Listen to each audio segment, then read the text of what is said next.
Welcome to Science Listener. You look up at the night sky and all you see are stars, points of light scattered across the darkness, each one carrying its own story from millions of years ago. It feels familiar, almost comforting. The constellations, the quiet glow of the Milky Way, the slow rhythm of the universe above. But there are places where light does not shine. Places where darkness is not just the absence of light, but something stronger, something absolute. A boundary where even time itself bends, where space falls inward, where escape is impossible. These are the realms of black holes. People call them the monsters of the cosmos, yet in their silence they may hold the keys to the universe itself. They cannot be seen directly, but they reveal their presence in the way stars dance around them, or in the faint echoes of gravitational waves that ripple across the fabric of space-time. They are terrifying and beautiful at once, mysteries that consume and mysteries that explain. In this journey, we will move step by step, from the first images of an event horizon to the paradoxes that challenge our deepest ideas about physics. From the fear of falling into endless darkness to the comfort of knowing that black holes might preserve answers to the oldest questions about reality. Close your eyes and imagine, somewhere far away, hundreds of millions of light years from here, a star has just collapsed into silence, sending ripples across the universe. One day, those ripples will reach us, and that is where our story begins. These ripples are not just a metaphor, they are real physical waves, the trembling of the very fabric of space-time. Humanity first touched them in 2015, when a project called LIGO recorded the faint echo of two black holes colliding more than 1 billion light-years away. You stand at the LIGO detector. 2 long corridors stretch into emptiness, each 4 kilometers in length. Silence surrounds you, and it feels as if the building itself is listening to the cosmos. In that moment, space compresses and stretches by less than the width of a proton, and you feel it, not with your body, but with your mind. The instant lasts less than a second, and from the speakers comes a quiet chirp, short, sharp, yet full of meaning. 2 monsters, each tens of times more massive than the sun, collided in a final dance, and you hear their last breath 1 billion years after it happened. The cold in this hall is not physical but born of realization. You understand that you've just touched echoes predicted by Einstein in 1916. He wrote about gravitational waves as a consequence of space's curvature, doubting whether they could ever be measured, and now you hear them yourself. Years pass, and in 2019 humanity takes another step. You see on a screen an image, a dark circle ringed by glowing light. It is a black hole in the galaxy M87, 55 million light-years away. You look at it and realize this is not a drawing, not an artist's vision. It is a real photograph of an event horizon. Gravity bends light so dramatically that we can see the shadow of the hole itself, and that knowledge stuns you more deeply than any sound. Then, in 2022, the gaze turns to the center of our own galaxy. You watch stars in the constellation Sagittarius whip around tight orbits, as if tied to an invisible post. Their speeds are insane, and there is only one explanation. A black hole of about 4 million solar masses hides there. The Event Horizon Telescope reveals its shadow to the world, and now you know, the monster at the heart of the Milky Way is real. And you realize the paradox. These beings are invisible, impossible to look at directly, and yet they reveal themselves everywhere. They tear stars apart, feed quasars, create gravitational waves, and entire sciences are built on their traces. You look at the photo, you hear the tremor, you see the stars circling, and you understand the darkest objects in the universe are the most obvious. Dark, yet obvious. That is how black holes reveal themselves when you move closer to their boundaries. Not to a photograph, not to a laboratory graph, but to the very line where space itself breaks. That line is called the event horizon. You're there in thought, yet everything feels disturbingly physical. Your breathing turns shallow, your mouth dries as if the air itself has paused. You stare into the blackness ahead, and it is not ordinary darkness. There is no depth, no perspective, only a wall of emptiness. If you take a step further, even the light escaping your eyes will never return. The event horizon is not a material shell. It is a boundary, the point of no return. Everything that crosses it is gone inside. From outside, no observer will ever see you fall. On the screens of telescopes, you appear frozen on the edge, stretched, fading, disappearing as though someone pressed pause. This illusion comes from time itself breaking apart.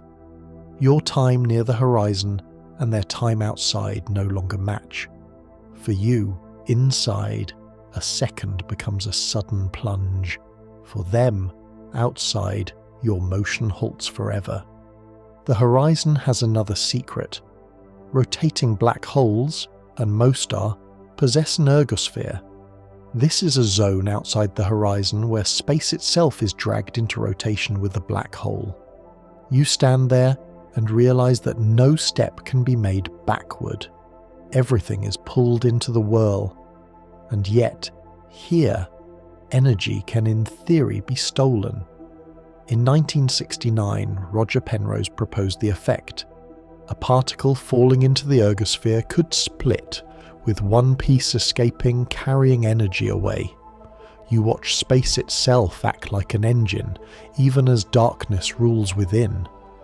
But you don't even need to touch the horizon to feel the power of a black hole. You only need to look at its accretion disk, the blazing ring of matter circling before it is consumed. Temperatures climb to millions of degrees. Matter accelerates to nearly the speed of light. You watch gas flare in X-rays, captured by telescopes in orbit. Your breath catches at the thought that this light is the scream of matter, torn apart by gravity. From accretion disks, sometimes jets burst forth, colossal streams of plasma shooting thousands of light years into space. A paradox. Nothing escapes the whole, and yet the magnetic fields of the disk eject matter outward. You look at images of galaxies where these jets lance through space, like titanic spears thrust into the universe itself. And what if you go closer, if you choose to cross the line? Then begins what scientists call spaghettification. Gravity at your feet and at your head is so different that your body stretches into a thin thread. This is not a metaphor. The difference in acceleration truly rips matter down to atoms. You still feel the cold of the vacuum, and in the next instant every fibre of you is drawn down into infinity. But this experience can never be told. It remains on the other side. Black holes never allow us to see inside. Some theories speak of singularity, a point of infinite density. Others suggest there is no point at all, but instead a core where quantum physics softens extremes. Yet standing at the horizon, you know only this. It is the final door. You cannot see what lies beyond, but you feel its weight in your skin, your teeth, your eyes. And in that weight there is a strange calm. You realize that black holes are not simply monsters. They are factories of the universe. They feed quasars, regulate the growth of galaxies, throw jets that shape millions of light years around them. In their darkness, light is born. In their silence, we hear the universe itself. Hearing the universe, once it sounded like poetry. Now it has become science. Gravitational waves have taught us to listen as black holes collide, circle each other, and turn space into ripples that reach us billions of years later. You stand in a hall with massive vacuum tubes stretching toward the horizon. Inside these tubes lies a laser, cutting space into perfectly straight beams. They bounce off mirrors, each photon racing back and forth millions of times until a tremor arrives. So tiny it stretches one beam and compresses the other. The shift is 1,000th of a proton's width, yet you hear it in the speaker as a sharp chirp. Black holes have danced, and their steps have reached you 1 billion years after the fact. The first tremor came in 2015. That year, scientists recorded the merger of 2 black holes, each about 30 times the mass of the Sun. They orbited each other until the distance shrank to just a few hundred kilometers. Their final seconds were filled with unimaginable energy. In a heartbeat, the collision released more power in gravitational waves than all the stars in the universe emit in light. You hear the sound, and it is like the thump of a heart that will never beat again. Since then, there have been dozens of signals. LIGO, Virgo, and later Kagra have caught new mergers, sometimes smaller, sometimes monstrously massive, over 50 suns. Each time, the signal arrives as a short melody. The frequency rises until the objects collide, then silence follows. Scientists call them chirps. To you, it is not just instrument noise, it is the music of the cosmos, made audible for the first time in history. Some signals turned out to be unexpected.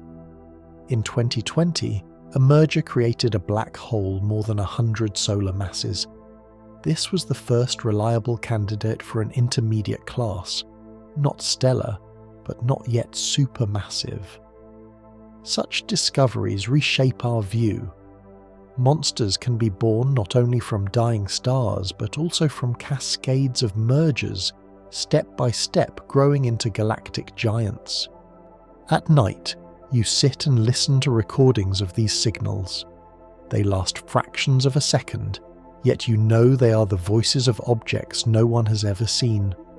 You hear space stretched like a drumhead, each wave echoing through your body. A faint chill moves across your skin, as though the universe itself laid a hand on you. These waves opened a new way of astronomy. Before, we looked only at light, visible, infrared, X-ray. Now we can hear.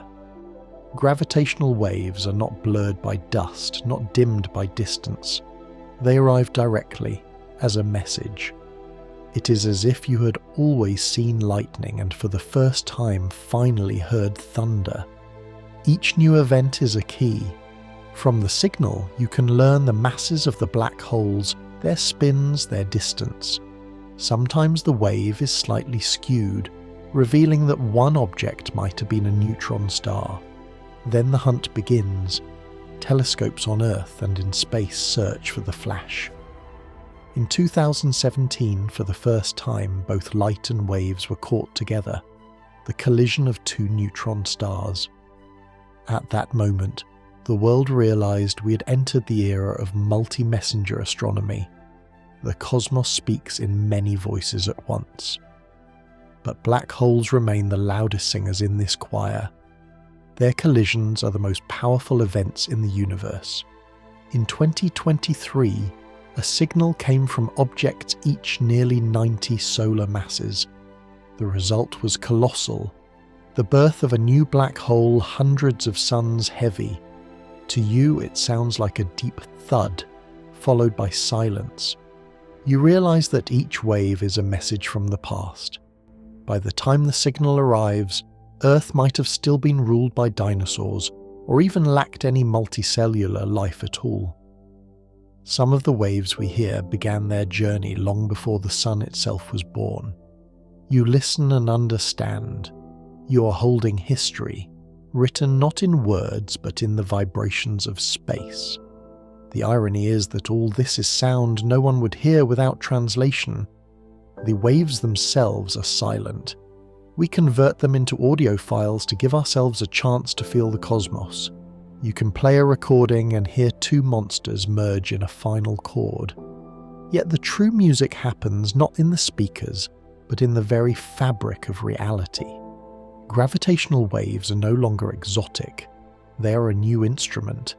In the future, space-based detectors like LISA will fly, kilometre-long lasers in orbit, sensitive to tremors from events still hidden from us now.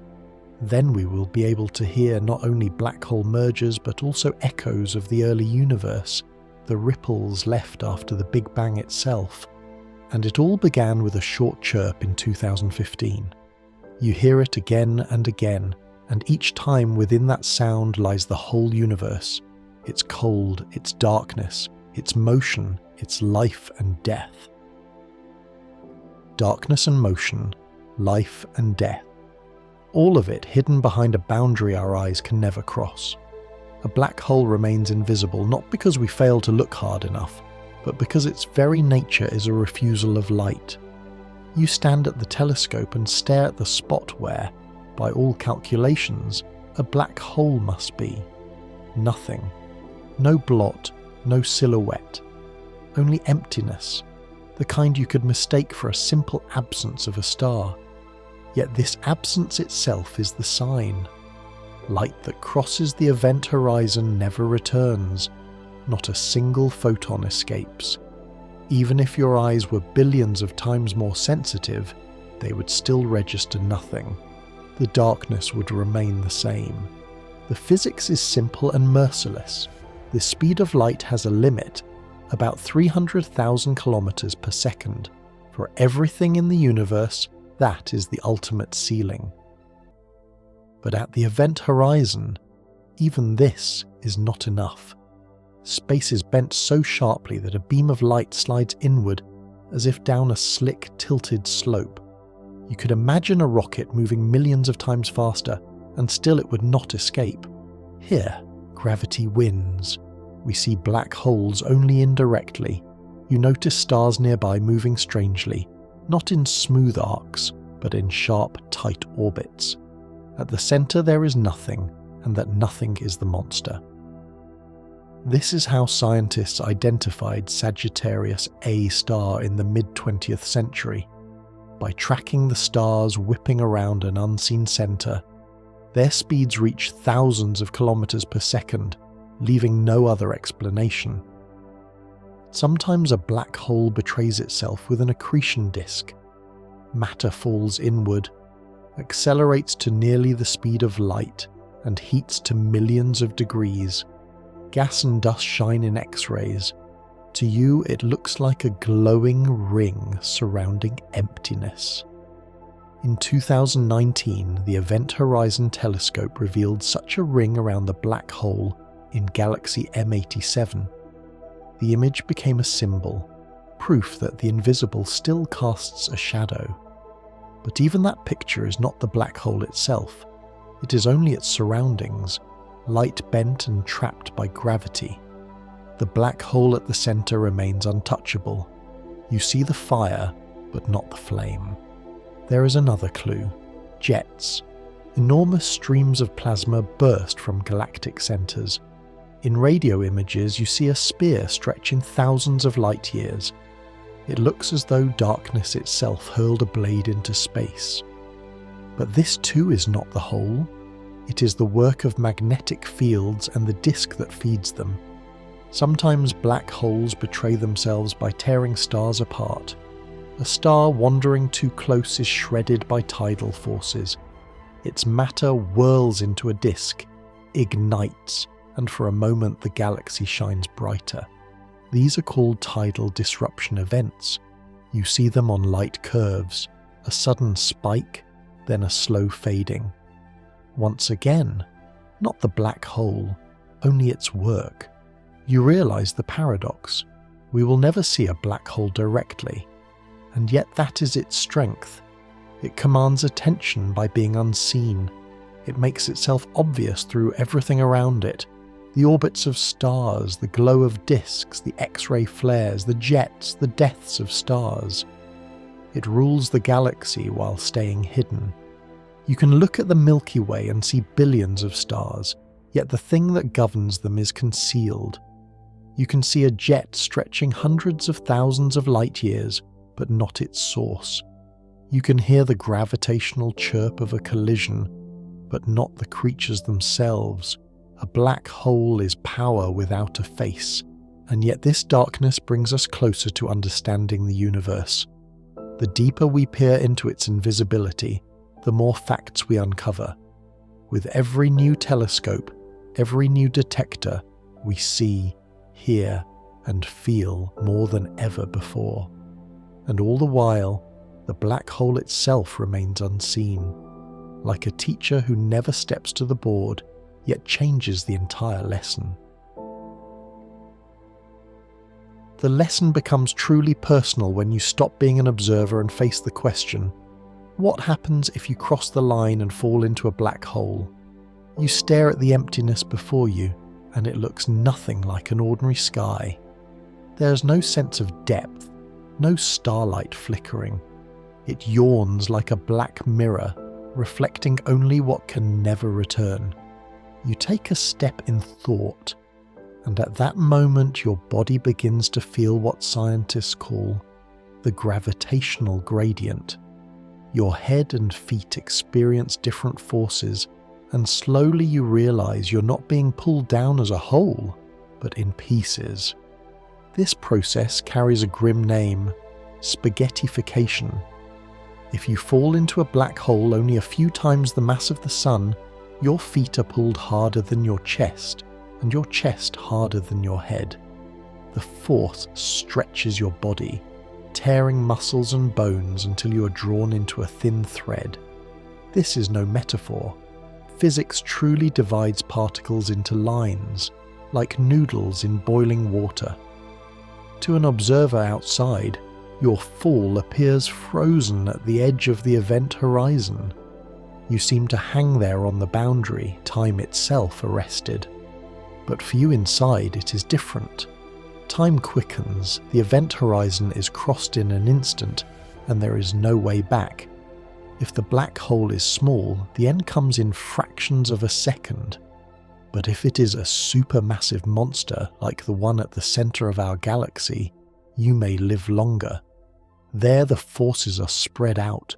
The horizon is vast, gravity pulls more evenly. You might even cross the line almost without pain.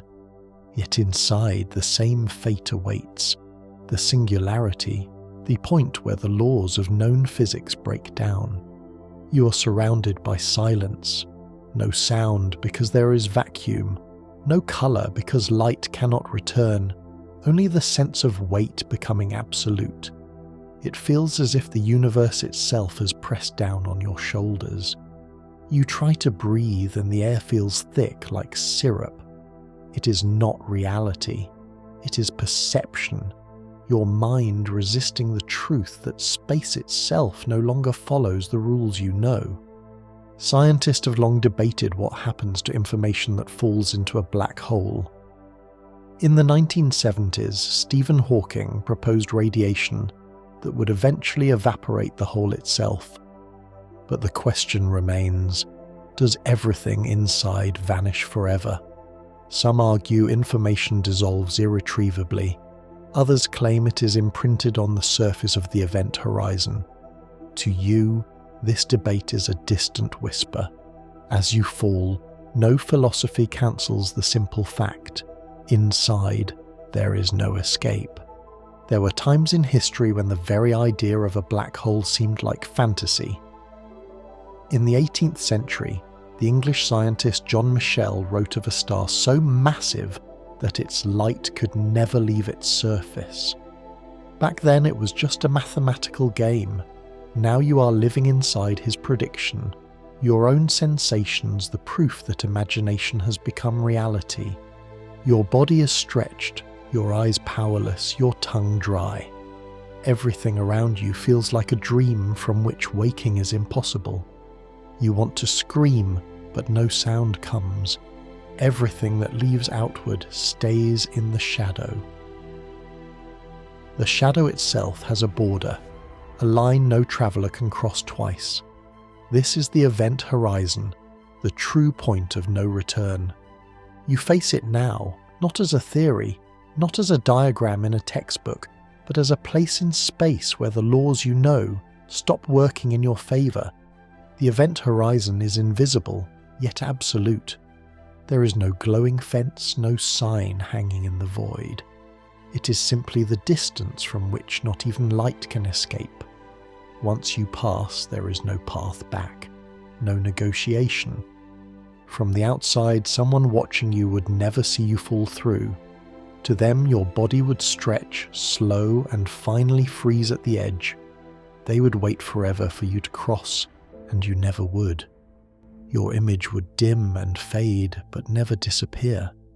In reality, you would already be inside, falling deeper, experiencing seconds that from the outside look like eternity. This paradox, time stopping at the edge for the observer, while rushing forward for the falling one, is one of the strangest gifts of Einstein's relativity, written down in 1916. The event horizon is not a solid surface. You would not feel a bump or a wall. You would notice nothing but the deepening of the pull, the thickening of the silence.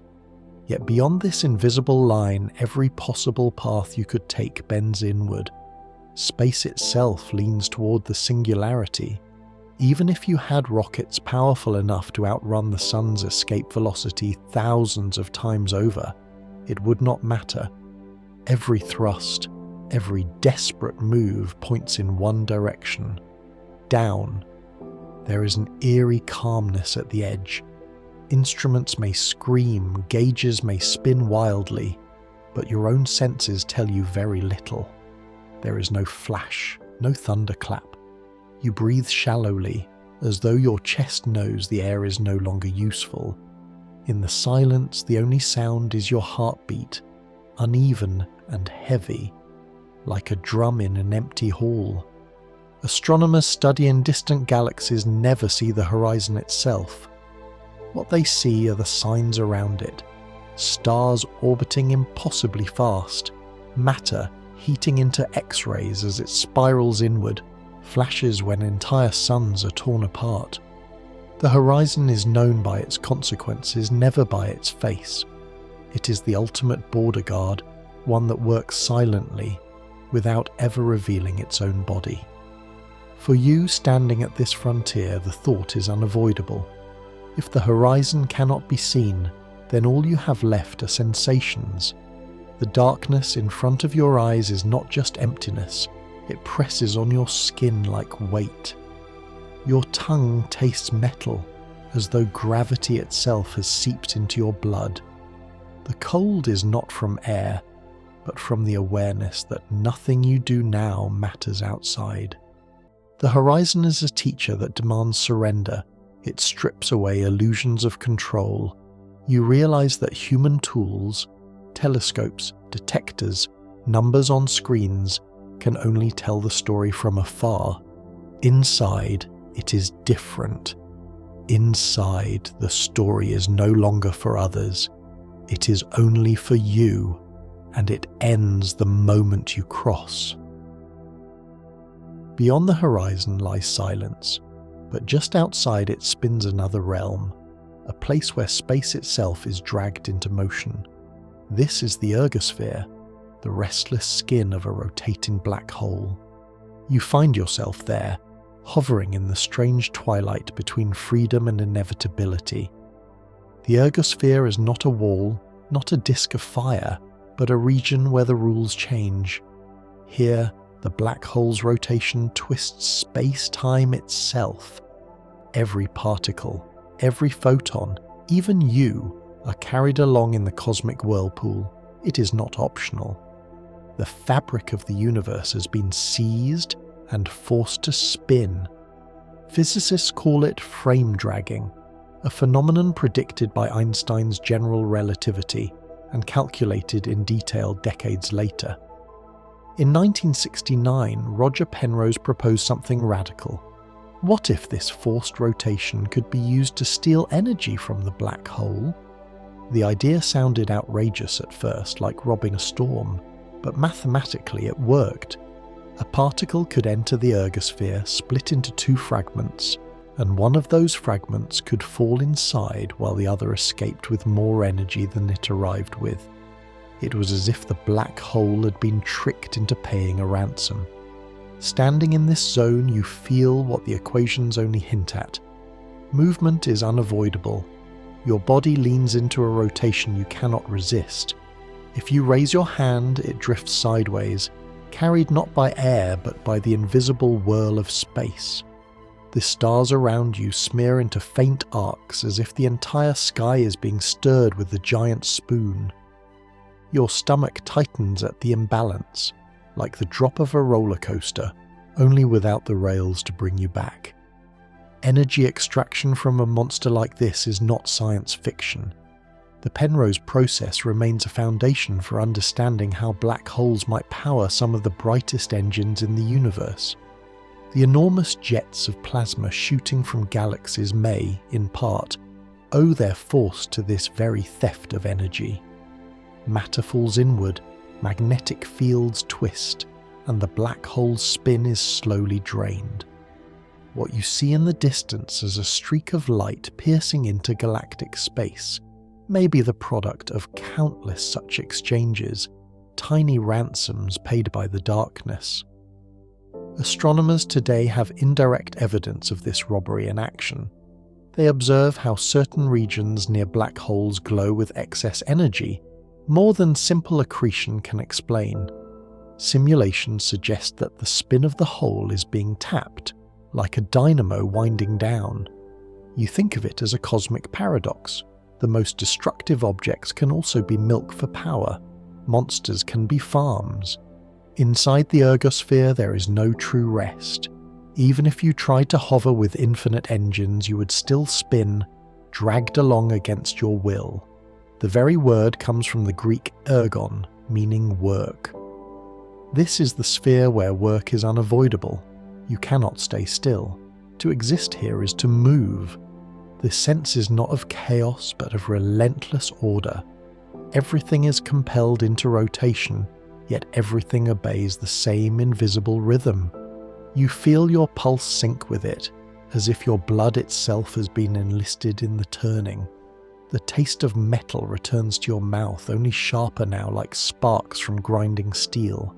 You clench your jaw, but the sensation remains. You realize why this region is feared and admired. It is a liminal place, outside yet bound, deadly yet useful. If the horizon is the grave, the ergosphere is the workshop. It is where energy is stripped, stolen, repurposed.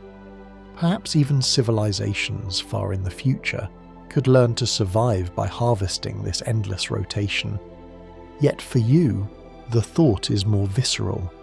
The pressure in your chest builds as though your ribs are being wound tighter with each turn.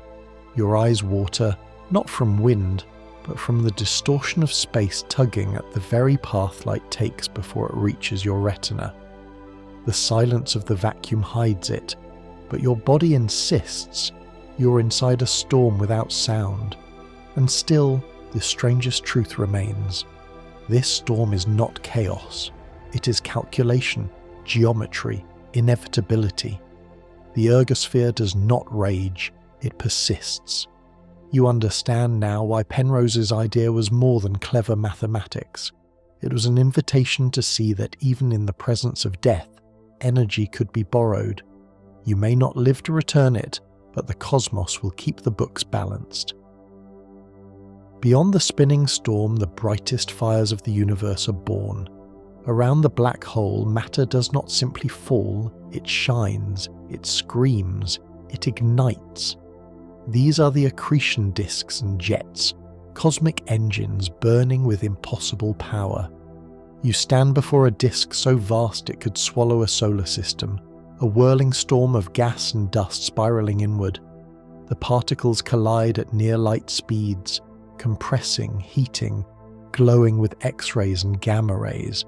The heat is beyond comprehension, millions of degrees, yet it is real, measured by orbiting telescopes. What you see is not darkness, but a crown of fire around an invisible king. The accretion disk is alive with turbulence.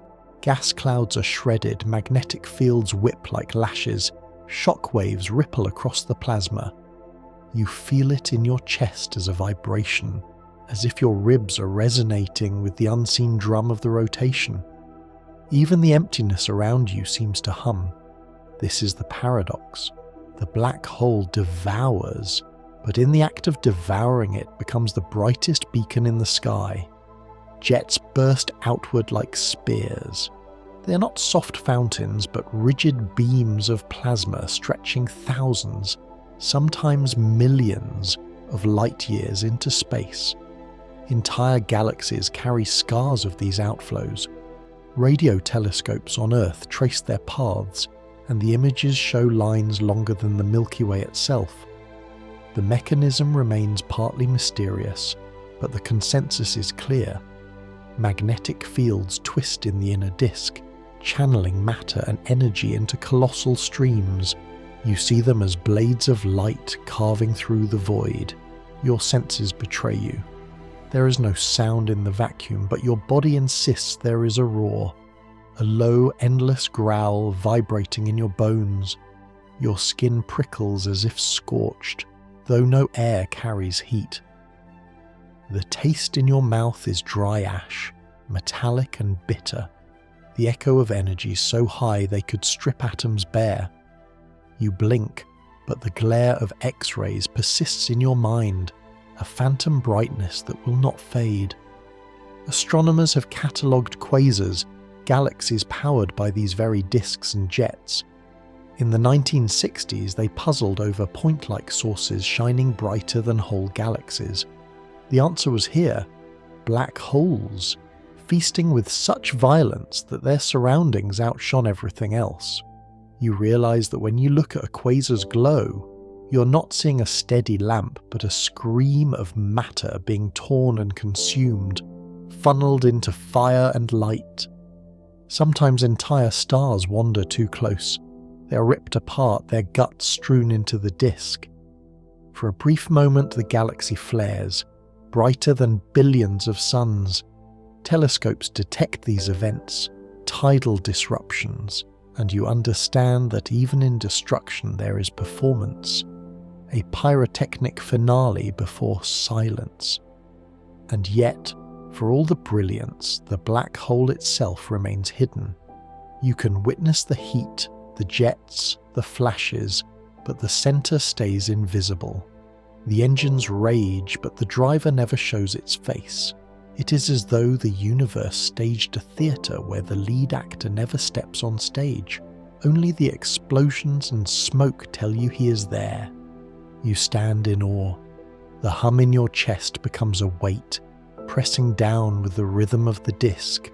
Your vision blurs, your pulse races, and you realize that these monsters are not only destroyers, but creators of spectacle. They shape galaxies, regulate star formation, send rivers of energy into the void. In their silence, they command with brightness beyond comprehension. Brightness and silence lead to the strangest puzzle of all. What happens to information when it falls into a black hole? This is the Hawking information paradox, a riddle that still unsettles physics today.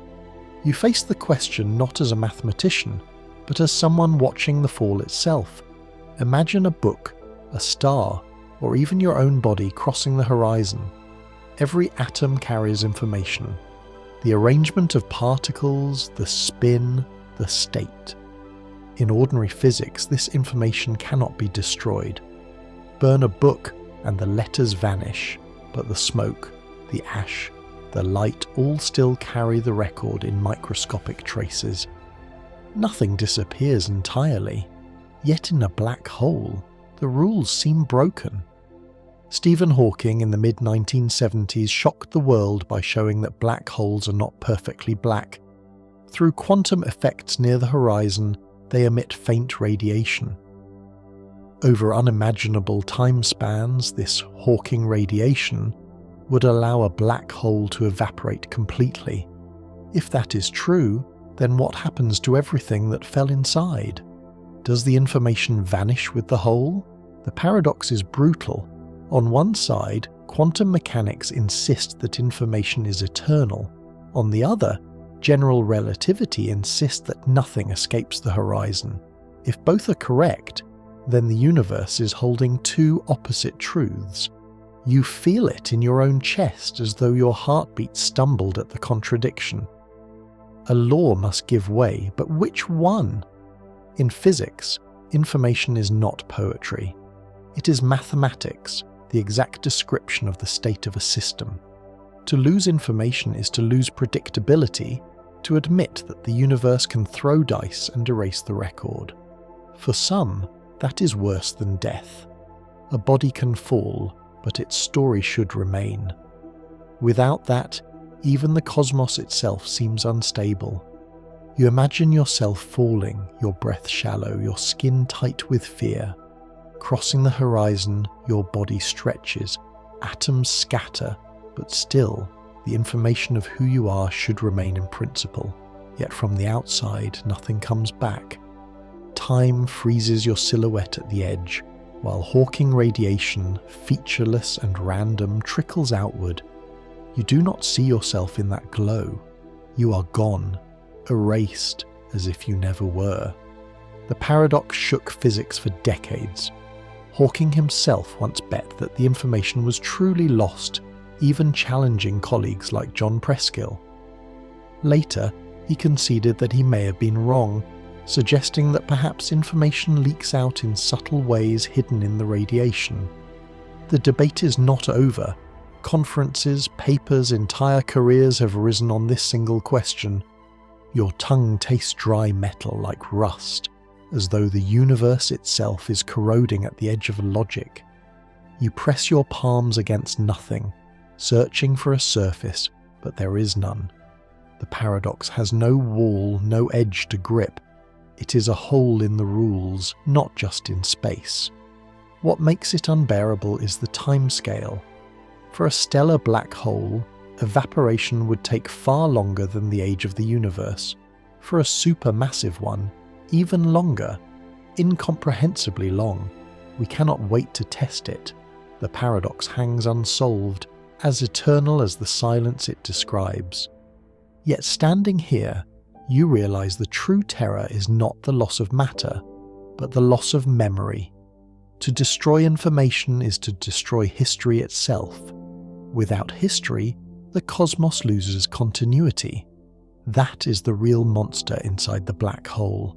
Not the singularity, not the stretching of bodies, but the possibility that reality forgets. The monster of forgetting gained another twist when Stephen Hawking proposed that black holes are not truly black. They glow, faintly, with radiation that could one day dissolve them into nothing. You stand at the edge of the horizon expecting only silence, but the vacuum itself whispers. Quantum mechanics tells us that space is never empty. Particles flicker in and out of existence, pairs of them appearing and annihilating in less than a heartbeat. Normally they cancel each other, leaving nothing but restless background noise. Yet at the horizon of a black hole, the story changes. One particle of the pair falls inside, the other escapes. To you it feels like a theft. The black hole loses a sliver of mass each time this happens. The escaping particle becomes radiation, faint but real. This is Hawking radiation, predicted in 1974. It is unimaginably weak for large black holes, so faint that no telescope has yet seen it.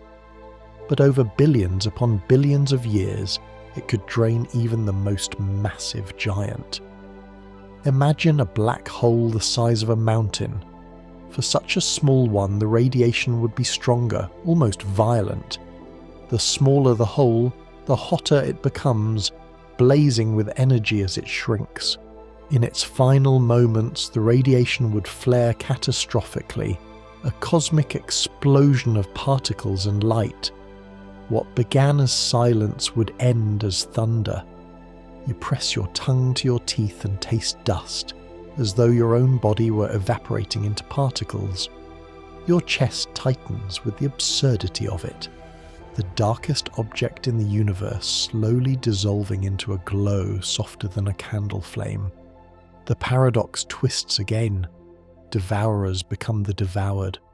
The evaporation of black holes raises terrifying questions. If they vanish, do they leave nothing behind? A star collapsing into one is a cataclysm. But what if, after eons longer than the lifetime of galaxies, the black hole itself evaporates into emptiness? Would there be any trace of the information that once fell inside, or would it vanish with the last photon? Physicists argue about possible answers. Some say the information is hidden in the correlations of the radiation, encoded in subtle patterns we cannot yet read. Others imagine remnants, tiny, frozen leftovers that store the memory forever. There are also visions of exotic endings, the black hole shrinking to a point, then exploding in a quantum fireball, spraying out the past in one final confession. None of these are confirmed. The mathematics is suggestive, but the evidence is absent. You feel the weight of time itself. For a black hole with the mass of our Sun, evaporation would take around 10 to the power of 67 years, a number so huge the human brain cannot hold it. For supermassive black holes, the timescales stretch even further, far beyond the projected death of stars, galaxies, even atoms. The universe as we know it will already be gone when the first giants begin to fade. You shiver, not from cold, but from the scale. It is like standing on a shore where the ocean is time and the waves break once every trillion years. A black hole, the symbol of ultimate permanence, becomes temporary. What we once thought eternal turns fragile.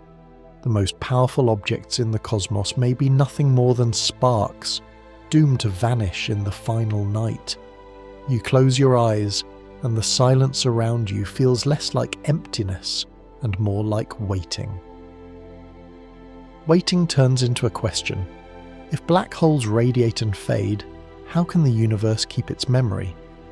One of the boldest answers is the holographic principle, the idea that everything inside a black hole may be written on its surface. You stand at the edge again, staring at the invisible sphere. Nothing emerges, nothing is seen, yet physicists whisper that the surface itself may hold the script. Each bit of information that falls inside does not vanish. It is etched into the horizon like grooves on a record. To touch the blackness is to press against a library written in a language we do not yet know how to read. The principle came into focus in the 1990s, when Gerard 't Hooft and Leonard Susskind suggested that a black hole's entropy, its measure of information, does not depend on the volume inside, but on the area of its horizon. That means the boundary, not the core, carries the story. Every square patch of surface holds a tiny fragment of the truth. For you, this feels like standing before a wall covered in invisible letters, knowing they are there yet blind to the ink. The numbers are staggering. 1 bit of information for every Planck area, a unit so small that billions could fit on the head of a pin. The surface becomes a cosmic hard drive, storing the fate of everything that enters. From the outside, the black hole still looks silent, but in theory the surface is crowded with memory, restless, humming with encoded detail. You raise your hand, and though you touch nothing, your skin tingles as if brushing a textured surface. The thought that your fall could be recorded there brings a chill down your spine. You're no longer simply erased, you are archived in lightless code. The holographic principle stretches beyond black holes. If it is true here, it might be true everywhere. Some physicists suggest the entire universe could be described in this way, a 3-dimensional world projected from a 2-dimensional boundary. Reality itself might be a grand hologram, depth emerging from patterns on the surface. The idea does not feel abstract when you are this close. The horizon in front of you is smooth and absolute, yet your body insists on hidden texture. Your tongue tastes of stone, as if dust has coated your mouth. Your chest tightens at the thought of billions of invisible inscriptions pressed against the border. You want to read them, but they are not for eyes. Experiments on Earth have tried to probe whether space-time itself shows signs of this holographic nature. So far, nothing conclusive. The principle remains theory, elegant and haunting, but unproven. Still, it offers a path out of the paradox. If information is stored on the surface, then the universe does not forget. Black holes may swallow stars, planets, even light, but not memory. Memory clings to the skin. Standing at the boundary, you feel the weight of it. Your breath is shallow, your pulse quick. The darkness looks empty, but the silence is crowded with records of everything that has ever crossed. It is not oblivion, it is a library written in shadow. The Library of Shadows leads to another daring thought. What if black holes are connected by bridges, threads of space-time tied to the strange bonds of quantum entanglement? This is the ER equals EPR conjecture. You picture two particles born together, flung apart across the universe. However far they go, their states remain linked. Measure one, and the other responds instantly, as though distance does not matter. Einstein once dismissed this as spooky action at a distance, but quantum mechanics has proven it real. Entanglement is not a trick, it is a fundamental feature of the world. Now imagine two black holes, each swallowing light, each hiding secrets. Could they also be linked in this way? In 1935, Einstein and Nathan Rosen described what came to be known as an Einstein-Rosen bridge, a wormhole, a shortcut through space-time. That same year, Einstein with Boris Podolsky and Rosen published the famous EPR paper on entanglement. Decades later, physicists like Juan Maldacena suggested that these two 1935 ideas might be the same. ER equals EPR. Wormholes are entanglement. Entanglement is wormholes. The idea is bold, but it solves puzzles. If two black holes are maximally entangled, perhaps they are joined by a hidden tunnel. Not a tunnel you could cross with a spaceship. These bridges collapse too quickly for travel, but a connection in the fabric of reality. Information falling into one might be mirrored in the other. What looks lost could simply be elsewhere, shifted along a quantum thread. You hover near the horizon and feel the thought press against you like a weight. Your chest rises shallowly, your palms sweat though there is no heat. To accept ER equals EPR is to accept that space is stitched together by invisible ties. That distance is less absolute than you believed. It is to imagine the cosmos less like a void and more like a woven cloth, its threads crossing in patterns unseen. Laboratories on Earth now test entanglement daily. Photons, atoms, even molecules have been entangled and measured, confirming again and again that quantum bonds ignore separation. Some researchers speak of quantum teleportation, where the state of a particle disappears in one place and reappears in another, carried by entanglement. For you, standing at the brink of a black hole, these lab experiments feel like echoes of something far larger. If tiny particles can share identity across distance, why not the universe itself? Your mouth tastes of copper, sharp and dry, as if you had bitten a wire. The thought of invisible bridges running through reality gives you vertigo. The stars around you shimmer faintly. not from their own light, but from the possibility that their positions are linked to others far away. Your pulse skips, your breath catches, and you realize the most frightening part. Wormholes might not be exotic passages hiding in deep space. They might be everywhere, woven into the ground you walk on. ER equals EPR does not give us a map to travel. It does not promise journeys faster than light. What it offers instead is an answer to the paradox of memory. If information is never lost, it may be because the cosmos itself is entangled, every horizon tied to another, every shadow with a twin. The conjecture remains unproven. Wormholes collapse before anything could pass. Entanglement cannot carry signals faster than light. Yet the idea persists, elegant and unsettling, like a whisper that refuses to fade. You close your eyes, and the silence around the black hole feels less lonely. Perhaps what falls inside is not gone, but connected, bound by threads we cannot see, to places we cannot yet imagine. Threads of connection are one story, but another begins much earlier. The birth of black holes themselves. The first path to their creation is violent, the death cry of a massive star collapsing under its own weight.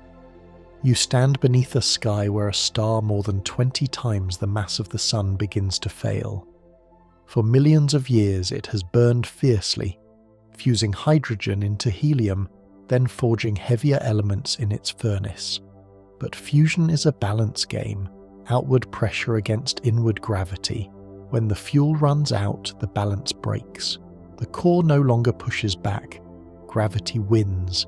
The collapse happens in seconds. The outer layers crash inward, slamming into the core, then rebound in a titanic explosion, a supernova.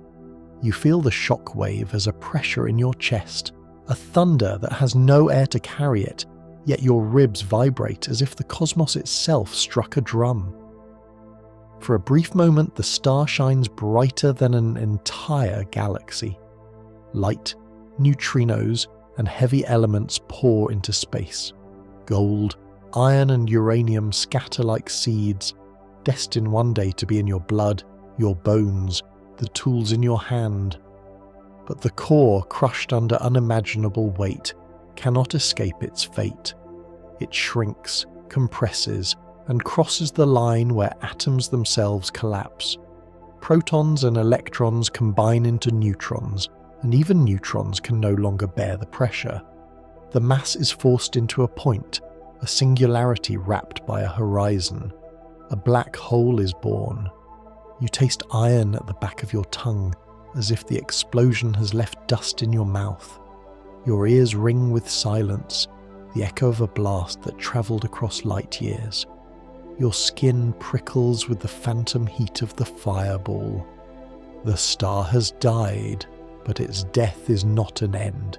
It is a transformation. Astronomers have traced such events in history. In 1987, a supernova flared in the Large Magellanic Cloud, close enough that neutrino detectors on Earth caught its invisible particles. The blast confirmed theories of collapse and showed that stars do not simply vanish. They leave behind neutron stars or black holes. For you, the thought is overwhelming. Even death creates.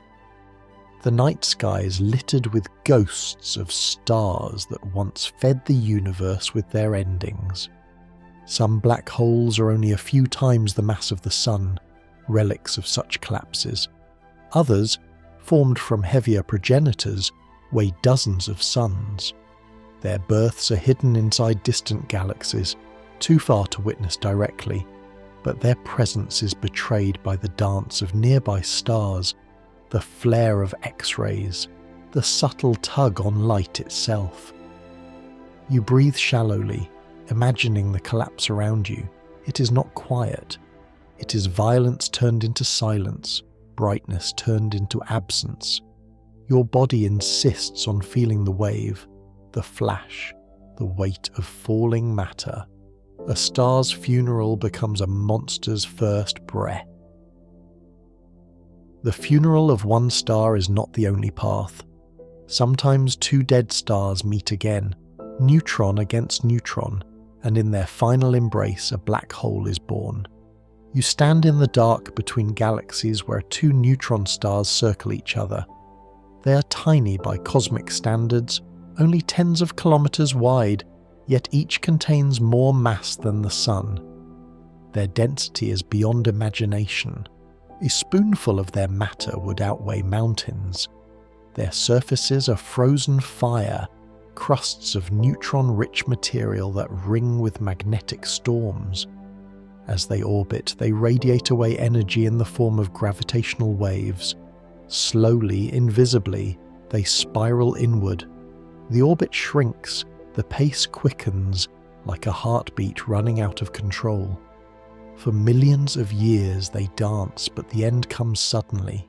In the last few seconds, the speed reaches thousands of revolutions per second. The two stars distort into teardrops, tidal forces tearing at their crusts. The noise is silent, but your bones hum as if struck by a low chord. Then collision. In a flash brighter than billions of suns, matter sprays outward. Heavy elements, gold, platinum, uranium, are forged in the fire and thrown into space. Your mouth tastes of metal, harsh and sharp as though coins have melted on your tongue. Your chest tightens under the phantom heat of the blast. The stars themselves collapse together, their combined mass too great to resist gravity. The result? A newborn black hole. On Earth, detectors like LIGO and Virgo have already heard such mergers. In 2017, the event GW170817 shook both space and astronomy. Gravitational waves and light arrived together, ripples in space-time matched by a gamma-ray flash. Telescopes across the world turned to the same patch of sky, capturing the afterglow. For the first time, scientists saw both the sound and the light of a neutron star merger. From that wreckage, theory suggests, a black hole was born. You feel your pulse race as though you were part of that collapsing orbit. The pull is relentless, the spin dizzying. In the silence you hear a rising tone, the chirp of gravitational waves translated for human ears. It climbs higher, then cuts off suddenly. That silence is the moment of birth, the instant the black hole takes its first breath. Now you understand that black holes are not only born from single stars, they can also be the children of unions, violent marriages of stellar corpses. In their death throes, they seed the universe with elements of life and the darkness of gravity. To stand here is to feel both, the weight of the metals in your blood and the pull of the void in your chest. The metals in your blood were forged in stellar deaths, but some black holes may be older than any star. They may come from the first seconds after the Big Bang, primordial black holes, relics from the dawn of time. You find yourself at the edge of that beginning, when the universe was less than a heartbeat old. Space was a seething ocean of energy, hotter than 1 trillion degrees, denser than anything stars could ever match. In this chaos, small irregularities appeared, patches slightly denser than their surroundings. Gravity, merciless even then, squeezed those patches tighter. Some may have collapsed directly into black holes. No stars, no galaxies, no explosions. Just the raw weight of the newborn universe folding in on itself. These primordial black holes could have a vast range of masses, some as tiny as mountains, some heavier than thousands of suns. The smallest might have evaporated long ago through Hawking radiation, flaring out in bursts of energy. Others, larger and slower, may still drift through space today, invisible wanderers from the first era. Your breath catches at the thought. If one of these passed near you, you would never see it. It would be no larger than a city, perhaps even smaller, yet its pull would bend starlight, tug at planets, ripple through space like an invisible fist. You would feel nothing until it was too late. The silence of such an encounter chills your skin more than the vacuum around you. Physicists began exploring this idea seriously in the 1970s. Could primordial black holes make up some or all of the dark matter? The hidden mass that outweighs visible stars 5 to 1? Experiments have searched for their effects: microlensing of starlight, unusual gravitational waves, sudden flashes from evaporating remnants. So far the evidence is thin, but the possibility lingers, a shadow in every model of the cosmos. You imagine the night sky filled not only with stars but with hidden predators, billions of tiny black holes passing through galaxies, slipping unnoticed between suns. Your pulse quickens as you realize the unsettling possibility. The darkness we call dark matter might be made of countless invisible mouths, swallowing silently for billions of years. Even if primordial black holes do not explain dark matter, their existence would change our history of the cosmos. They would mean black holes are not merely the end of stars, but part of the beginning itself. Death would not be their only origin. Birth itself would have carried them into being. You close your eyes and feel the weight of this thought. Your chest rises slowly, the taste of ash on your tongue. Somewhere in the deep past, gravity may have written its first sentence not with stars but with holes. That first sentence did not end with primordial whispers. In the young universe, vast clouds of gas collapsed directly into black holes, skipping the stage of stars entirely. These were the giants of the early cosmos. You stand in the darkness of a universe only a few 100 million years old.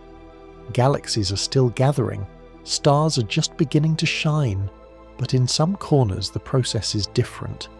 Immense reservoirs of hydrogen and helium, pristine and untouched, swirl without breaking into smaller pieces.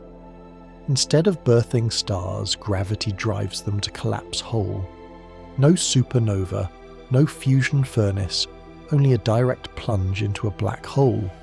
These direct collapse black holes could reach masses of 100,000 suns or more in a single birth.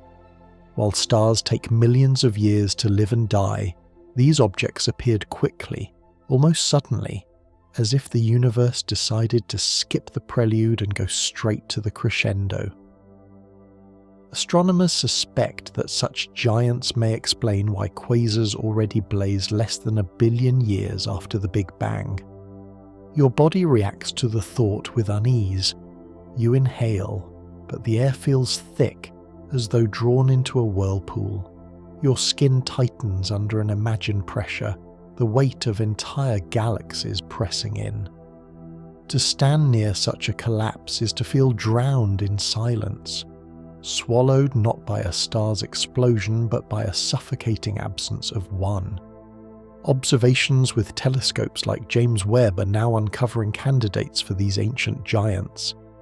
In light stretched thin by billions of years of travel, astronomers see quasars powered by black holes, weighing 1 billion suns when the universe was still a child. The timescale is too short for ordinary stellar deaths to build them. Direct collapse offers a solution: massive seeds born fully grown. You taste bitterness on your tongue, dry and metallic, as though you had swallowed smoke. The image of galaxies lit by these sudden monsters presses against your chest. You feel your heart beat uneven, racing to keep pace with the thought of such rapid creation. In these giants lies another paradox. The most ancient black holes may not be fossils but shortcuts, structures that never walked the path of stars. They remind you that the universe has many ways to write its story, and not all of them require patience. Some are instant, brutal, decisive. From brutal beginnings come different destinies. Black holes themselves are not all alike. They fall into classes, and the first of these are the stellar black holes, the children of stars. You stand in the afterglow of a collapsed giant. A massive star has lived its life, burned its fuel, exploded in a supernova, and left behind a corpse too heavy to be supported. The remnant shrinks past neutron degeneracy, past resistance, and forms a black hole only a few times the mass of the Sun. These are stellar black holes, the most common kind, scattered through galaxies like hidden seeds. Astronomers suspect there are millions of them in the Milky Way alone. Most are invisible, silent wanderers, betraying themselves only when they feed. When a star and a black hole form a binary, the story becomes visible. Gas flows from the star toward the black hole, heating into a glowing disk. X-ray telescopes catch these signals, sudden flares of radiation marking the feast. In 1964, the first candidate was found in Cygnus X1, a source so bright in X-rays it forced astronomers to rethink what was possible. A massive star in orbit, its unseen partner dragging matter away. Decades of study confirmed the invisible object's mass far exceeded the limits of neutron stars. For the first time, a stellar black hole was recognized as real. You feel the pull of such a pair in your own chest. It is not visible, but it is undeniable. Like the star pouring gas into the disk, your breath feels siphoned, drawn shallow as though something inside you demands fuel. Your skin tingles as if brushed by radiation, phantom heat from matter spiraling into darkness. Stellar black holes range from a few solar masses up to several dozen. They are born in violence, but their lives can be quiet, solitary. Many drift undetected, unlit, waiting for a chance encounter. Yet their presence is essential. They are the link between the deaths of stars and the monsters at galactic centers. In their small, dark bodies lies the foundation for everything larger. From small foundations, one might expect a steady climb, but nature often skips steps. Between stellar black holes and supermassive ones, there should be a middle ground. Yet for decades, this middle class remained almost invisible. The intermediate black holes. You look out into a globular cluster, a swarm of ancient stars packed tight, glittering like frozen sparks. Somewhere in the center, calculations suggest an unseen weight holds the system together. Too heavy for a single star, too light for a galactic monster. Something in between lurks there. Intermediate black holes are thought to weigh hundreds to hundreds of thousands of suns. They are massive enough to crush clusters, but not enough to anchor entire galaxies. The problem is not that they don't exist, but that they are hard to catch. They do not shine, they do not scream with jets, and few binary partners betray them. Most of the time, they drift quietly, their presence betrayed only when something wanders too close. In 2009, astronomers spotted HLX1, an X-ray source in a distant galaxy. Its brightness was too great for a stellar black hole, too small for a supermassive one. The best explanation, an intermediate black hole devouring a passing star. For the first time, evidence of the missing link was found. Since then, other hints have appeared. Gravitational waves from mergers heavier than stellar pairs, star clusters behaving oddly, galaxies with faint yet consistent signals. You feel the tension in your chest as though something is pressing from both sides. Not small, not giant, but balanced at a strange scale. Your breathing shortens as you imagine standing near one, a gravity strong enough to bend you without tearing you apart, a pull that feels like being held in an unrelenting grip. Some theories suggest that intermediate black holes may merge over time, building the seeds of the supermassive giants at galactic centers. Others think they may form from the direct collapse of dense star clusters, stars sinking inward until gravity consumes them all. Either way, they represent the missing chapter between stellar deaths and galactic dynasties. You lick your lips and taste dryness, as though dust has settled on your tongue. The image of silent predators hidden in clusters makes your skin prickle. You realize that the middle class may be rare not because it is absent, but because it is secretive. The cosmos does not reveal every step in its ladder. At the top of that ladder stand the true giants. Supermassive black holes weigh millions or even billions of suns, and they rule the centers of galaxies. You gaze into the heart of a galaxy where stars whirl like sparks around a hidden axis. Their speeds defy reason, thousands of kilometers per second, yet bound in orbit, as if chained to an unseen anchor. The anchor is not a cluster, not a star, but a black hole millions of times heavier than the Sun. The Milky Way has one, Sagittarius, a star, about 4 million solar masses. Astronomers proved its presence by watching stars near the galactic center swing on tight, furious paths, completing orbits in just years. For you, the thought is overwhelming. The entire galaxy, with its hundreds of billions of stars held in part by a single object you cannot see. Other galaxies host even more extreme monsters. In Messier 87, the black hole imaged in 2019 weighs around 6.5 billion suns. Its accretion disk glows, its jets lance out for thousands of light years.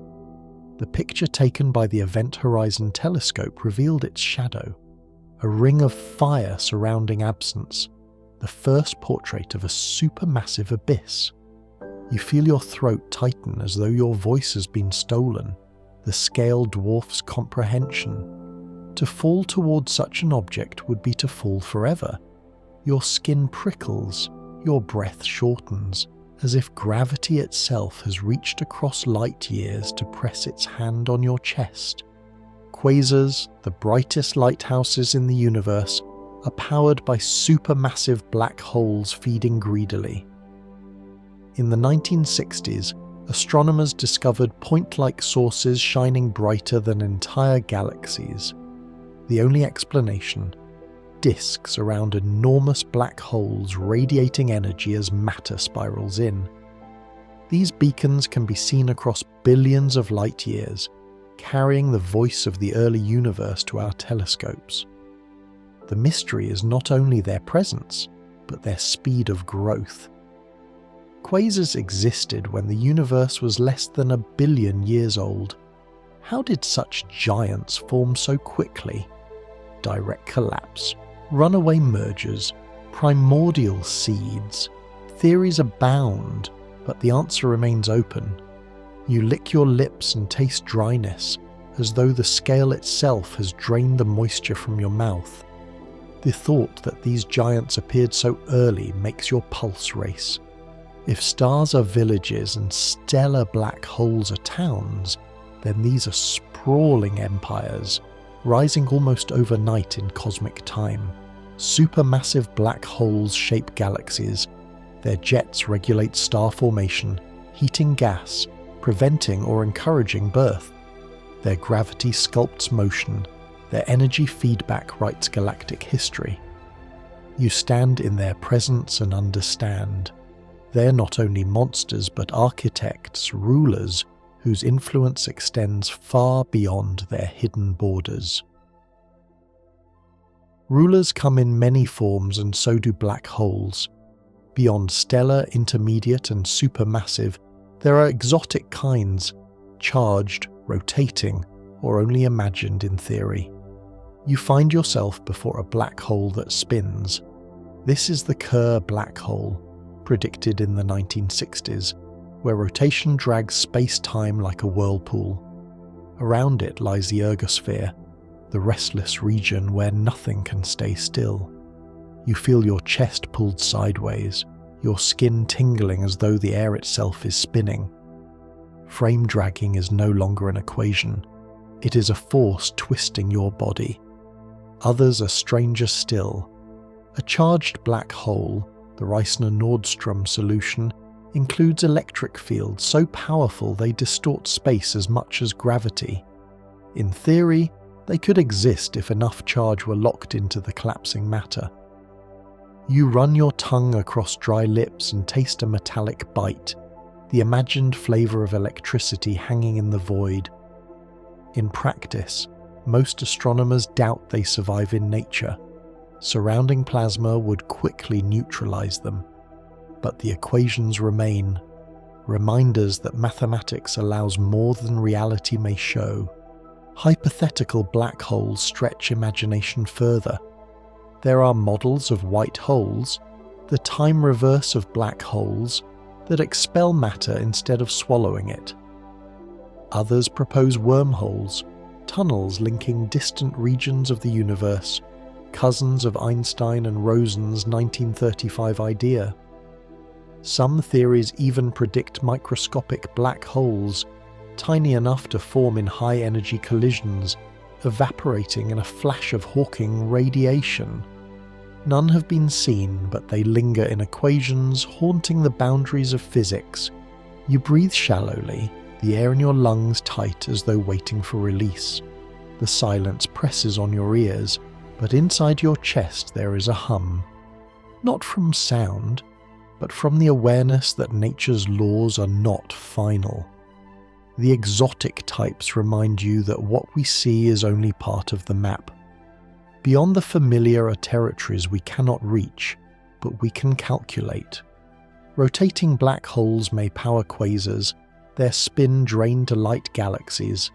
Charged ones may exist for moments in extreme conditions before neutralizing. Wormholes, if real, could stitch space into shortcuts, though unstable. Microscopic ones, if born in the early universe, may have evaporated by now, leaving nothing but whispers in radiation. You close your eyes, feeling the press of possibilities. Your skin shivers, your pulse is uneven, as though the cosmos itself leans close to whisper. There are more shapes of darkness than you know. The whisper of possibilities becomes sharper when physicists describe black holes not only with gravity but with thermodynamics. Entropy, temperature, and laws of mechanics turn these monsters into something like furnaces of the universe. You picture the event horizon not as emptiness, but as a surface filled with hidden order. In the early 1970s, Jacob Bekenstein suggested that black holes must carry entropy, a measure of disorder, or more precisely information. The paradox was simple yet profound. If black holes erase details of what falls inside, then the second law of thermodynamics, the rule that entropy always increases, would be violated. To save the law, Bekenstein proposed that the horizon itself holds entropy, proportional not to the volume inside, but to the surface area. For you, this transforms the horizon into something physical, not just a boundary, but a record. Your skin tingles as if the air before you has texture, like a page of braille that refuses to be read with eyes. Each square of surface carries bits of information, invisible yet real. The black hole is not blank, it is crowded with memory. This idea grew into what physicists now call the four laws of black hole mechanics, analogues to the familiar laws of thermodynamics. The first says that a black hole's surface gravity plays the role of temperature. The second states that the total area of horizons can never decrease, echoing the rule that entropy always rises. The third warns that you cannot reduce the surface gravity to zero, just as you cannot reach absolute zero temperature. And the fourth ties the changes in mass, spin, and charge to changes in area, mirroring the conservation of energy. You feel your breath shallow, your chest heavy, as though the horizon itself is breathing against you. The air tastes dry, metallic, carrying the sense of heat without warmth. Your ribs ache faintly with each imagined pulse of surface gravity. It is not fire in the ordinary sense, but a furnace written in geometry. Astronomers have tested fragments of these laws through observation. When two black holes merge, the area of the resulting horizon is always larger than the sum of the originals. This is Hawking's area theorem, confirmed by gravitational wave data in recent years. For you, this is not only mathematics, but a sensation. The thought that even in collision, the fabric of reality grows heavier, denser, more irreversible. Entropy is no longer just a word about disorder in a kitchen or in a gas. Here it is cosmic, carved into horizons that hide everything yet still obey order. Black holes, the ultimate symbols of chaos, turn out to be accountants, never letting entropy slip away.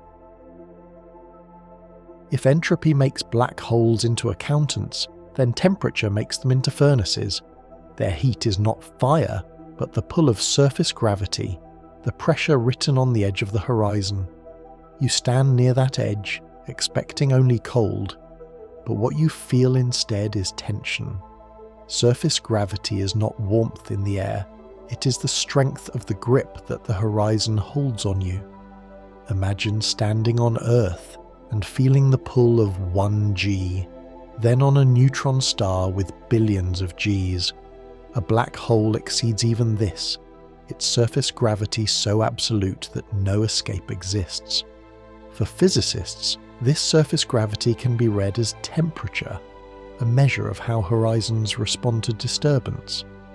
In the 1970s, Stephen Hawking and others worked out the connection. The temperature of a black hole is proportional to its surface gravity, but inversely proportional to its mass. The smaller the black hole, the hotter it becomes.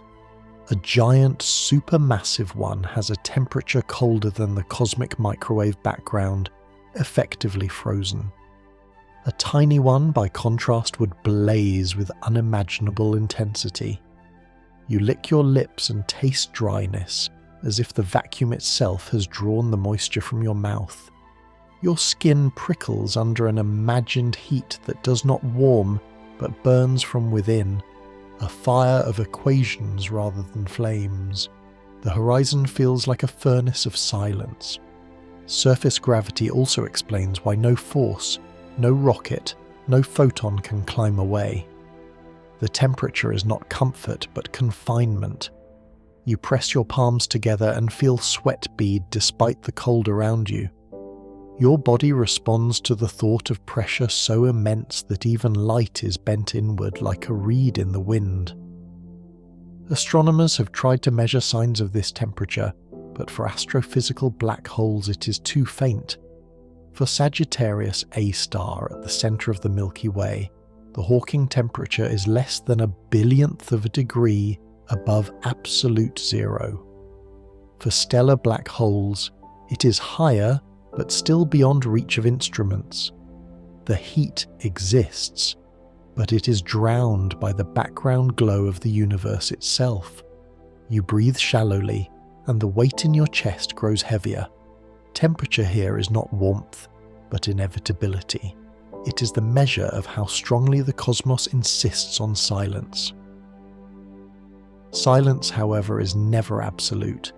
At the edge of a black hole, quantum noise becomes real. This is Hawking radiation, the faint glow that turns darkness into a slow fire. You stand at the horizon, and the vacuum around you seems restless. Quantum mechanics teaches that empty space is not empty. Pairs of particles appear and vanish constantly, living for less than a blink before cancelling each other out. But here, at the horizon, one of the pair falls inward while the other escapes. The escaping particle becomes real, carrying energy away. To you it feels like the black hole is leaking, bleeding its mass into space one quantum at a time. The radiation is unimaginably weak for large black holes. A stellar black hole radiates less heat than a candle, drowned by the cold of the universe itself. A supermassive black hole, like Sagittarius A star, is colder still, its hawking glow below 1/1000th of a degree. Yet for a small black hole, the size of a mountain or smaller, the glow would be fierce, brighter than stars, its temperature climbing with every loss of mass. Stephen Hawking proposed this in 1974, combining relativity with quantum field theory near curved horizons. The results shocked physics. Black holes are not eternal, they can evaporate. Over unimaginable spans of time they could shrink, grow hotter, and finally vanish in bursts of energy. You press your tongue against your teeth and taste dryness, as though your own body were crumbling into dust. Your skin prickles, your chest tightens as the idea seeps into you. Even the darkest giants are temporary. The universe has a clock ticking at their edge. For tiny primordial black holes born in the first seconds after the Big Bang, Hawking radiation may already have destroyed many of them. Some theories suggest that the final moments of such evaporation could be detectable today as flashes of gamma rays or bursts of particles. No confirmed signal has yet been found, but searches continue. You feel your heartbeat rise at the thought of those final instants, a black hole shrinking, its temperature climbing, the radiation blazing hotter and hotter until it ends in a sharp, violent flare. No collapse, no silence, just a last eruption, a cosmic sigh before nothing. Physicists argue about the details. Does the radiation carry information about what fell inside, hidden in subtle correlations, or is it random, erasing the past forever? The paradox remains open, but the glow itself, faint, ghostly, unstoppable, is part of the consensus.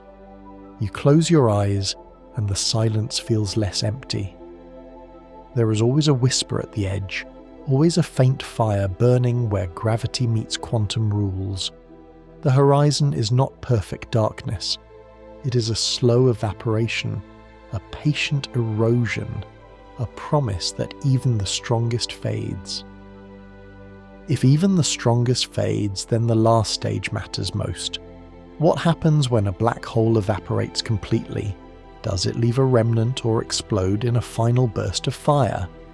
You stand at the edge of imagination watching a black hole shrink.